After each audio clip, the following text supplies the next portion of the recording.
sheriff's in here somewhere. It's not going to keep loud. You know what I mean? Maybe.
April 3rd, 1974, a night to remember.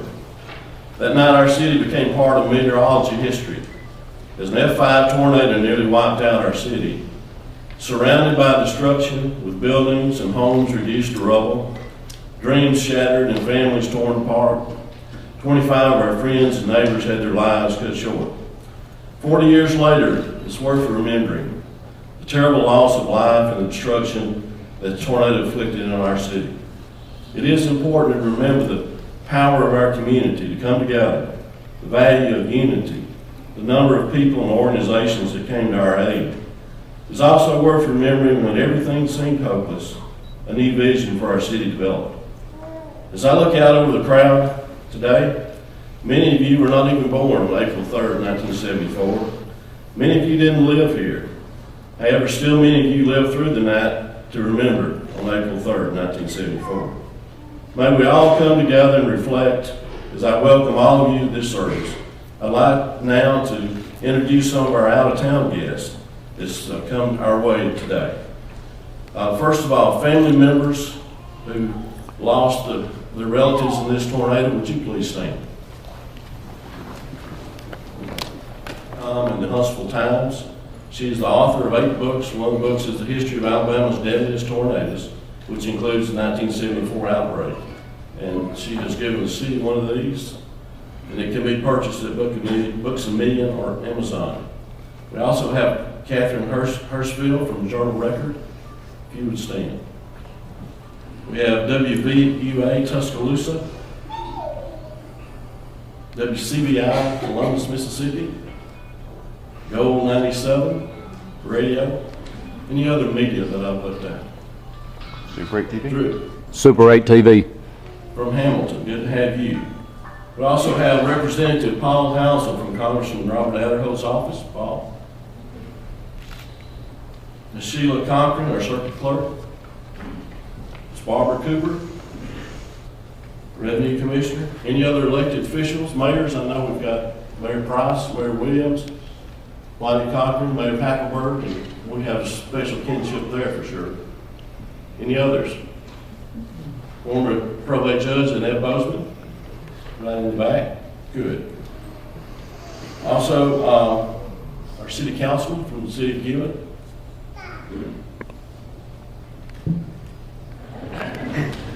We have Brother James Walden, pastor of the First Free Will Baptist Church. He was in 1974. He's right to my left. It's Mark Prater, CBS 42 meteorologist. Mr. Don Norwood, whose family owns Norwood Funeral Home. Mr. Jerry Tracy, NBC 13 meteorologist. Dr. Kenny Hatcher from First Baptist Church, Guin. Brother Billy Joe Redding, he's sitting in the third row. He was pastor of the Methodist Church in 1974. And we've got a picture of many years with him and his son there. Mr. Jim Stompovich with the National Weather Service. I knew I butchered up his last name. Miss Mildred McGuire, they owned the McGuire Drug at that time. Mr. James Spann, ABC 3340. And then we're going to have a video today. It's about 10 minutes long. And we'll start out as the history of Guin a little bit. Tell you what we looked like prior to the tornado of '74, and it brings you up to current. It'll be about 10 minutes long. I've been the pastor here, and it was a great opportunity to serve, to bring us together. There were people that, before the tornado, we met one another, we'd shake hands or speak and pass on.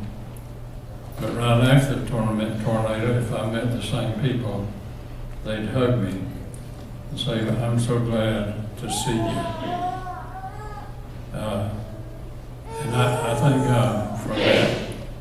Not only I had opportunities to serve, but all of those who were living. People were helping people that didn't know who they were sometimes, but they needed help. Jesus said, I come not to be ministered unto, but to minister and give my life a ransom for others. And I think that spirit prevails still today in this little town. It's a real honor to be here today. My name is Mark Crater. I do weather on television in Birmingham at CBS 42. And I know that we have a variety of different people watching different channels, and probably recognize a couple of my colleagues back here. And how many of you thought we'd all be taller? We did too. I think James is the tallest, but either way, you know, I have so much respect for these gentlemen who are behind me that work in this business, as well as Jim Stefkovich, who has a National Weather Service office, I think probably the best in the country. And he doesn't get enough recognition for it, but he and his staff saved hundreds to thousands of lives on April 27th. So Jim, thank you for what you guys do there. I'm not going to take real long. I just wanted to take a couple of moments to thank you for the hospitality I've had. I've been up here the past couple of weeks and started hanging out with the mayor. That's not recommended. I'm kidding. He's a huge Auburn fan, I can tell you that much. All right. All joking aside, Mayor Seagraves has been wonderful. I've met him now through a friend of mine who, his daughter plays soccer with my daughter in Birmingham at Oak Mountain High School. And this friend of mine is Keith Miller. He's now Dr. Keith Miller. He's a dentist in Birmingham. And he was sitting in a shelter a couple of streets over when this tornado went through on April 3rd, 1974. And he started telling me the story when I was at a soccer game with him. I was so enthralled with what he and his family and many of you went through that are survivors of that storm. Because I got interested in weather growing up in Prattville, Alabama. I got to see thunderstorms, I got to see storms, I got to see tornadoes. But it was a fascination that really got me involved. But I remember when this tornado came through here. I was young, but now that I've learned more about tornadoes, what we saw on April 27th, it just absolutely blows my mind what this community had to go through on that day. So I salute those of you who are the survivors here today. And I salute this community because, you know, God tells us we have to armor ourselves. There are a lot of things in our life that we're going to have that are tests, that are going to be challenges. But God also gives us that armor every day.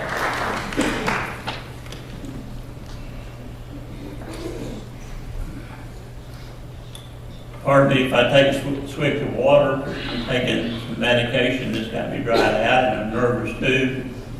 I have an ear problem. If I fall out, don't let them use that paddle they got in the hall. Drag me off in the corners of my ear.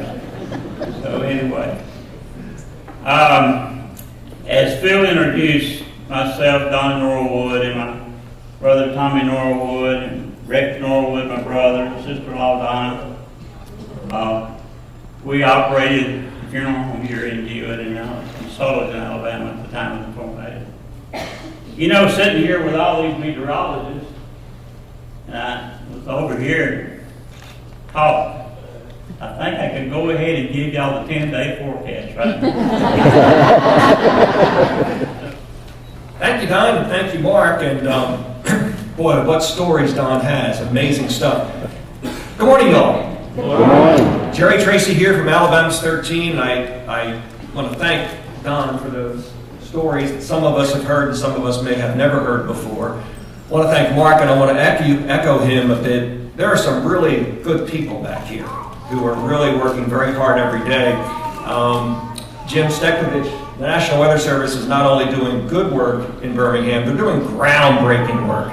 I mean, they're trying to take us to the next level so that our science of tornado forecasting is better than it's ever been. And I just so appreciate everything they're doing. And I know Mark would say the same thing. I know James would say the same thing. They're doing incredible work there. I'll tell you a story from some years ago, and I don't remember a whole lot of things anymore. There's a lot more snow up here, and for the record, this snow was not accurately predicted. It was some time ago, I'll say 92, 93, something like that. There was a group that visited the station. And that happened more and more in those days because the whole thing of broadcast TV was such a big thing back then. Not quite as big as it used to be, but we would get groups all the time coming in. And I don't remember, may have been a Cub Scout group, may have been Boy Scouts. There's about 10 of them, I guess. And I'm telling the story of the horrible, the great tornado that hit here back in 1974.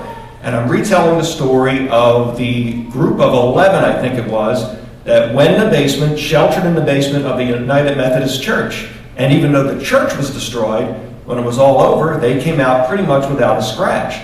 Well, I'm halfway through the story, and a hand goes up. I said, "Yes, sir."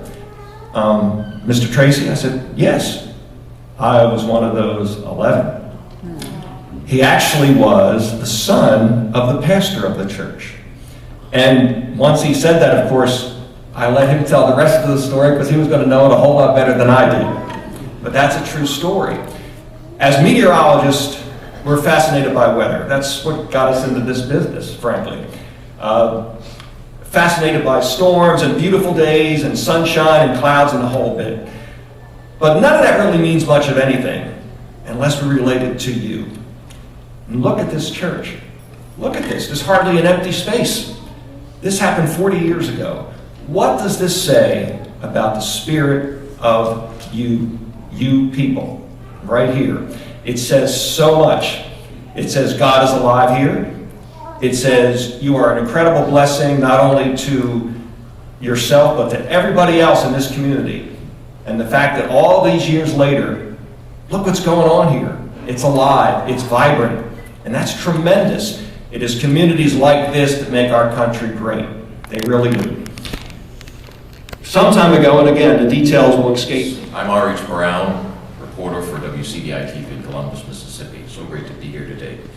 I am excited at my colleagues on the podium here.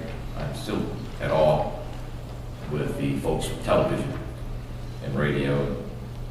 I'm going to tell my wife today that I sat next to James Becker. I was born and raised in Beaufort County, South Carolina. For us, it was hurricanes. So here I come, Tornado Alley. For us, it was hurricanes, devastating, Gracie, etc. Those were mean ones. But I just spoke earlier to a gentleman who's a Vietnam era veteran. And I'm going to use him at 5 and 6 for my story on today. He said he had come back from Vietnam, but that devastating F5 that came through here, he said, I was not prepared for that. He was more nervous with this weather pattern than his tour of duty in Vietnam. I guess we can sum up you guys like this, like Mildred did on the program when she says, sometimes it takes a disaster to set our values right. There's nothing like a disaster to bring it together. And I can see that, I sense that with you guys here. All things work together for good to them that love the Lord, and some good came out of that devastation 40 years ago. I can see it in your eyes, I can see it in your family, I can see how you're growing still as a town. And I salute you today as we remember and reflect on these who lost their lives 40 years ago. And never forget, it's disasters like this that causes us to pull together and make the best out of life. God bless you.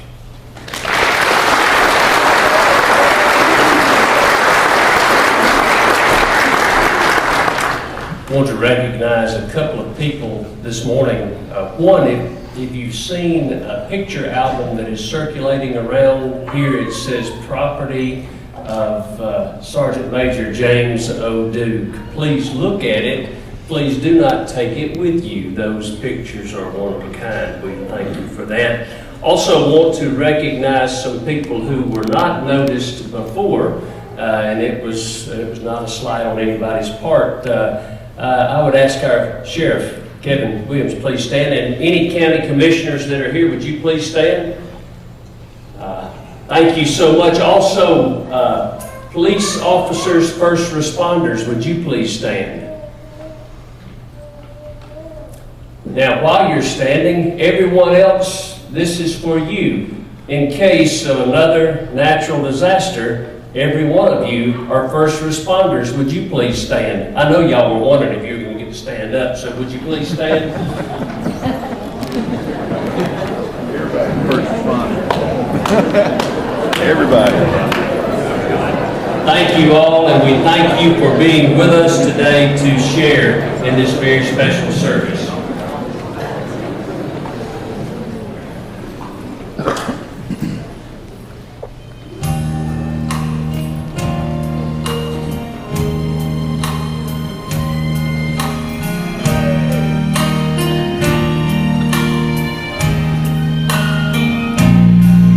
If tomorrow all the things were gone I've worked for all my life, and I had to start again with just my children and my wife, I thank my God above to be living here today, where the flag still stands for freedom and they can't take that away.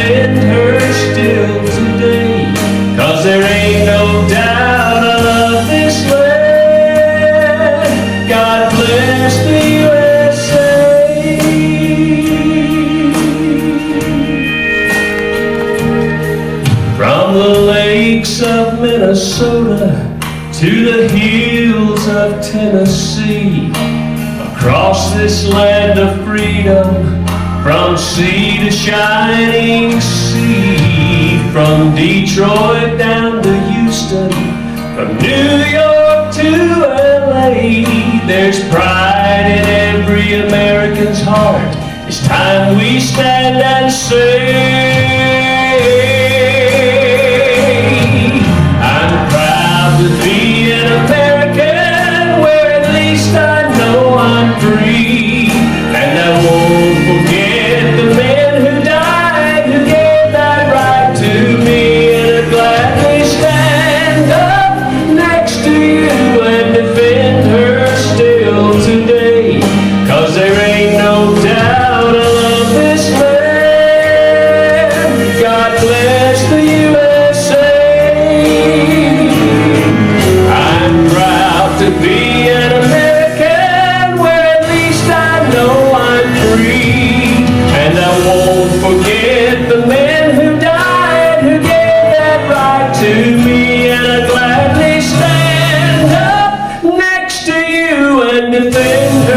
still today, 'cause there ain't no doubt I love this land.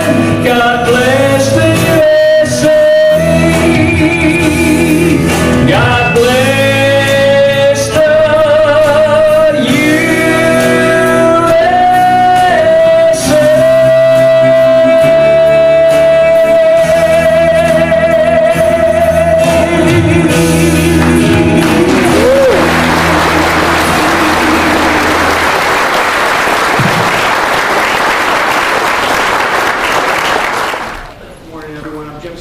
from the National Weather Service. And Jerry, I'd like to first say I missed the forecast too, but I paid a little extra, got a sunroof. It's an honor to be here, and let me tell you that I started my career a little less than 10 years after the '74 outbreak. But we all also went, all of us in this room here today and behind me, went through April 27th, 2011. It's very emotional, still is to me. We wept for Alabama, we prayed for Alabama. And I thank you for the accolades that was given to our office for the National Weather Service, but more importantly, right back at the TV meteorologists behind me. These are the best in the business, and not only are they there feeling the same way I do, they care for you, they pray and they weep for you, but I also have the privilege of calling every one of them a friend. This lady won't share this with you, but I'm going to. Today is her 84th birthday.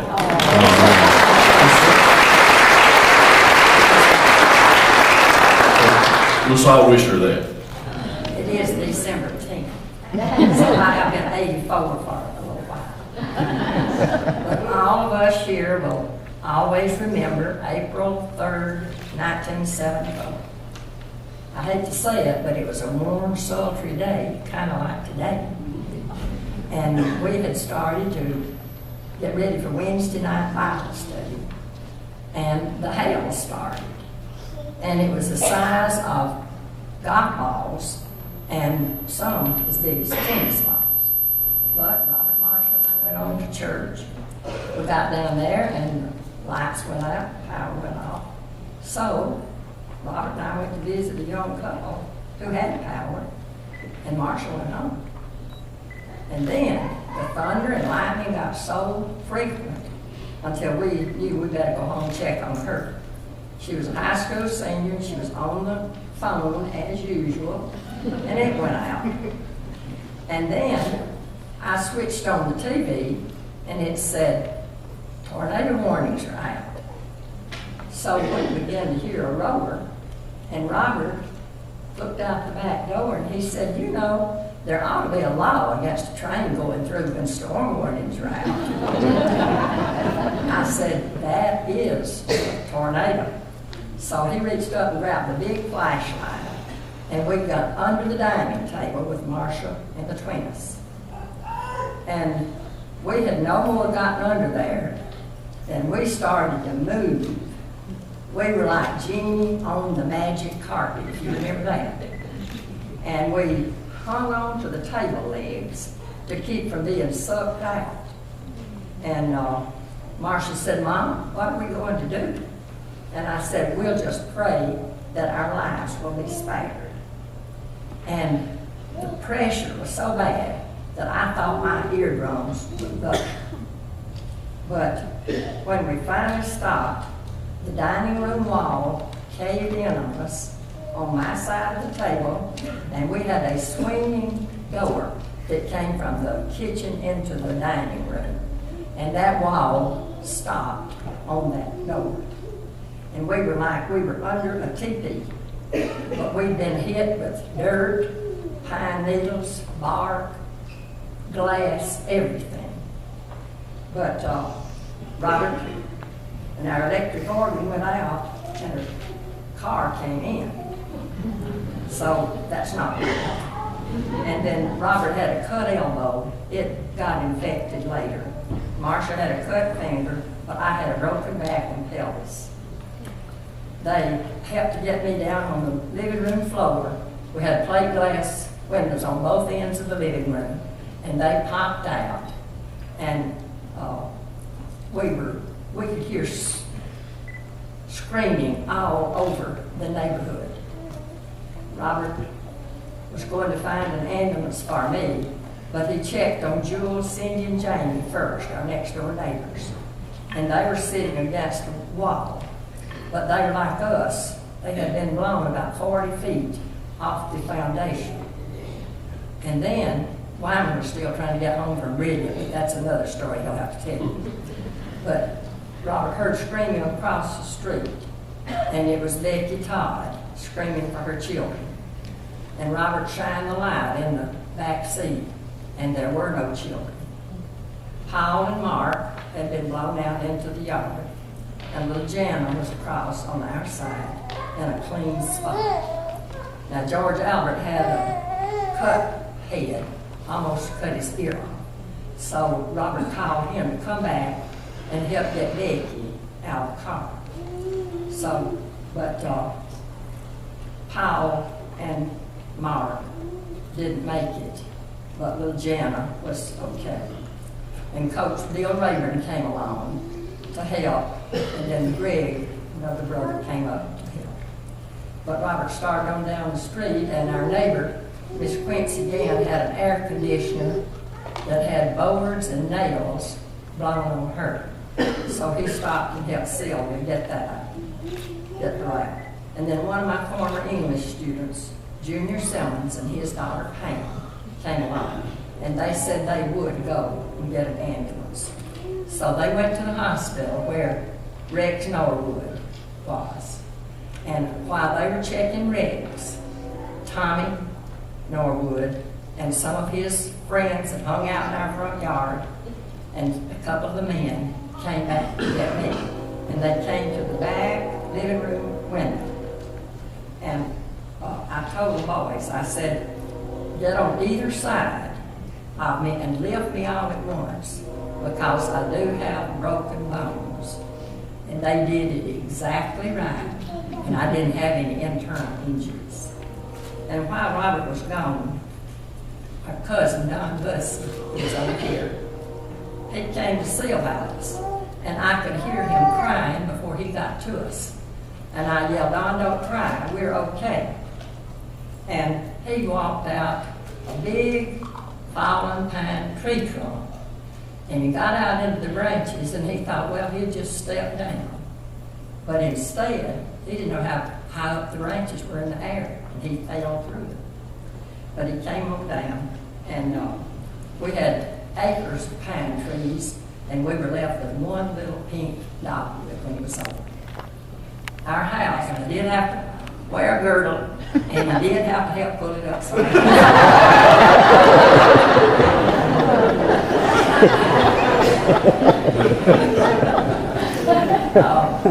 We moved back into our house on January the 7th, 1975. Now, Dr. Fujita, who developed the Fujita scale, and we were at number 5, came to Guin, and he spoke to the science classes. And Dr. Greg Forge came. He was a very young man, and then he came back a couple of times to see how we were progressing. We had lost so many businesses and so many homes, but we thank God that we did not lose Health Techs, Munsingware, and 3M, because that would have been the end of Guin. But when the storm was over, 3M sent a doctor and 3 engineers down to help us. Our drugstore was damaged, the hospital was damaged, the clinic was damaged, but the post office, which was right across the street from our drugstore, was completely gone. And I might add, too, what Phil said.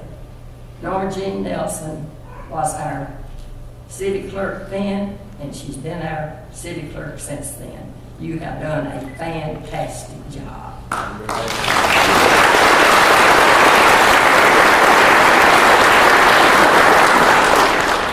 Told this story to the Weather Channel, the History Channel, the National Geographic, plus a bunch of these locals and all over the area. But, and I'd sworn off doing it anymore. But when Norm Genium called me from the city hall and asked if I would do the 40th anniversary, I consented. Our prayer now is, fellas, that we will not have a bad tornado season. And may God bless all of us, but we appreciate everything you do. Amen. Because Amen. we go to bed when you tell us to go to bed. We go to the storm shelter when you tell us to go. So thank you very much for the job that you do.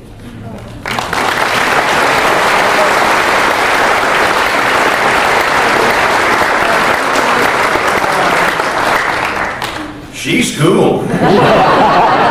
Oh, Miss Mildred, that was awesome. I think you ought to finish this whole thing out.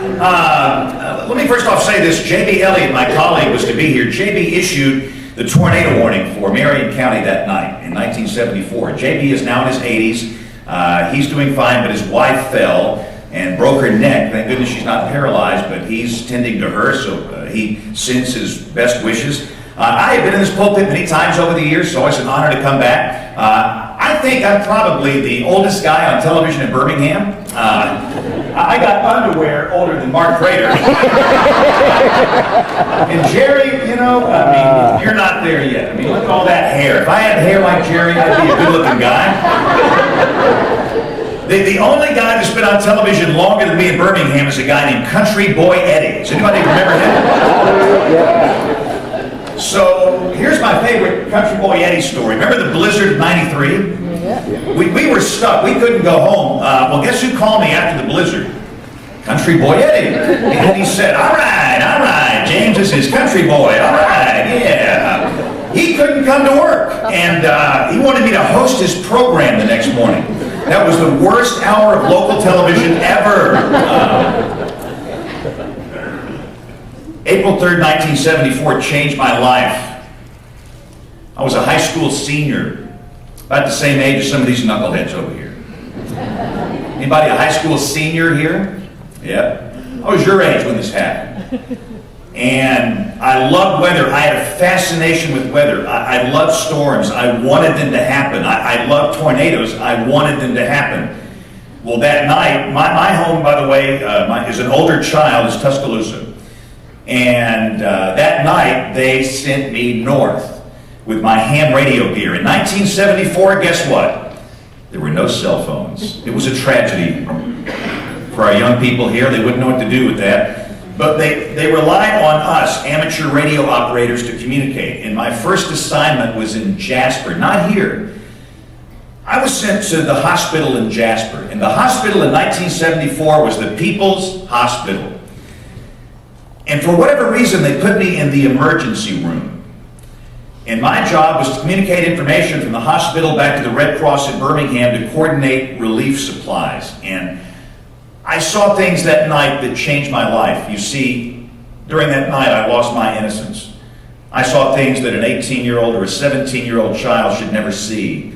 The grotesque nature of the wounds is something I've not talked about, even to this day. I've not talked about it to my wife. I've not talked about it to anybody. I don't want to. For many months after that night, I had night terrors where I would wake up in a cold sweat and have horrible dreams about the things I saw. After Jasper, I was sent to Cullman and Huntsville, and on the way back, I would loop through here. And what I saw here was stunning. And the thing I remember, not only the damage to these buildings, but the debarking process of the trees was almost complete. Dr. Fujita always said that debarking process of the remaining trees, that is a telltale sign that that is an F5 tornado, which we now call EF5. In recent days, I've seen people writing about this day, the anniversary, and I saw one piece where it said the town of Guin was wiped off the map. No, it wasn't. A lot of these buildings were wiped off the map, but the town of Guin, it's not the buildings, it's what? It's the people. You're doing fine. So the town of Guin is doing fine, and to me this represents why I love this state. I've been here a very long time. I want everybody to look at these names on your program. A lot of you don't know these people. There are 25 names. For those of you that are younger, and that includes almost everybody in here, perhaps you don't know these people. Maybe you've heard of them, or maybe you know stories of one or more of them. I have. I've been here many, many, many times, and the times I've been here, I like to listen to the tornado stories. I'll never forget coming up here about 12 years ago. Hoyt, where are you? Hoyt, he carried us around, and yeah, there he is, and we shot a story. And if you guys want to see our story, it's on YouTube, still to this day. But I listened to the stories of these people. These were precious people. Look at the ages. You had some toddlers, you had younger children, you had high school students, you had moms and dads, you had grandmoms and granddads. These were precious people. Every life is precious. And that night changed everything. And I believe I needed to experience that night as a young teenager. I don't know why, but I think maybe it was to give me the passion to do what I do. I work some long hours, and I'm not home a lot. I don't get to see my family as much as I should. And Jerry and Mark understand that dilemma. But the object is to prevent this from happening again. There have been way too many funerals on my watch since I started in Birmingham television in 1979, including funerals like these that happened in 1974. And let me just echo very quickly what Jim said. We've got to fix this. We are better now than we were in 1974. Are we perfect? No. But we're better. The warnings are good. The warning process works well. Part of the responsibility is us. Part of it is you. And let me just say this. What happened in 2011? Anybody know the death toll that day in the state? I do. How many people do you think died in our state? 252. That is inexcusable for that to happen in 2011 because the warnings were so good. And we know a lot of people never heard the warnings, and a lot of people heard them and they didn't do anything. And some people heard them and they didn't know what to do. So we've got to fix that. And let me just close with this. This will happen again. We have an event like this 1974 outbreak. It seems like every 40 years. We had one March 21st, 1932, and no, I was not on television then. I don't know how many people died in that event. It was hundreds. There were no warnings then. So we had March 21st, 1932. Then came this one, April 3rd, 4th, 1974. And then, 40 years later, approximately, we had April 27th, 2011. The next time we have a day like that, I will be at Elmwood Cemetery, okay? It's not going to happen on my watch, but all it takes is one tornado coming down your street. That's the only tornado in the whole state. That's your big day. So let me encourage you to be able to hear these warnings. I'll be honest with you, when Jim asked how many of you have a weather radio, many of you didn't raise your hand. Here's your homework. I give homework. Go get one, okay? Sirens are okay for a few people outdoors, but they've never been designed to reach people indoors like Jim said. And we've learned that people have been losing their life relying on sirens that you can't hear inside a home.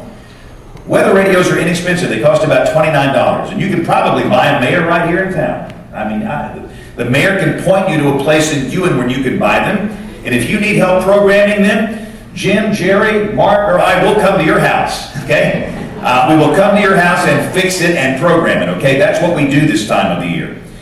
But let me just encourage you to have a weather radio, and if you do have one of these fancy phones, and all of our guests over here have one, don't you? I know you do. Get the app he was talking about. Get it on your phone. This is how my wife, I have a 16-year-old son, he's a bonehead, plays baseball in a high school baseball team. He gets it on this device, and I know he's going to be okay. And here's the point, and I'll stop. We've had too many funerals on my watch. Yesterday, we were programming weather radios, which we do a lot this time of the year, and a man came up to me and he said, James, I want to introduce myself. My name is Daryl Heipelbeck, and I knew immediately who he was. On January 23rd of 2012, we had a horrible tornado come through the northeastern suburbs of Birmingham, and there was an excellent warning. But in the case of that family, the Heipelberg family, they never heard it. You know why? They thought they were going to hear a siren. Their 16-year-old daughter was killed that morning. Her name is Christina Heipelbeck. Precious, intelligent girl with her life in front of her. There was a warning 30 minutes before the tornado got there, but they didn't hear it because they thought they were going to hear a siren. And what they would do if they were standing here, they would beg you with tears streaming down their cheeks, please get a weather radio. Get an app on your smartphone. And they want to do that to make a positive difference in honor of their daughter that died. So, in closing, thank you. Get your weather radio, get a smartphone app. prevent loss of life. But I want to thank you also on behalf of the people of the state of Alabama. I love this state. I've been here. I was born here. I will probably die here. I will probably be buried here. And the resilience that you showed in 1974 is a great example of the things we can do when we pull together. I like to focus on the things that bring us together instead of the things that tear us apart. And this did that. You're a great example to the state. For those of you that survived this, thank you for who you are. Thanks for being yourself. And I am done. Thank you all very much. God bless all.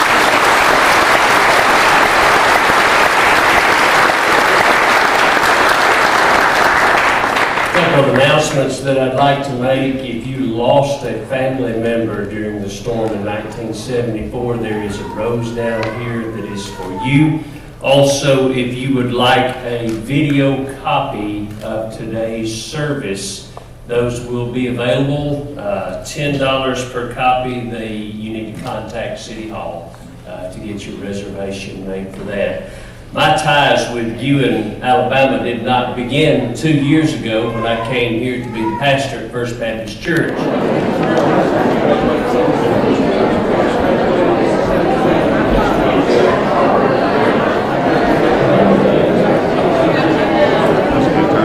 Yeah, it was.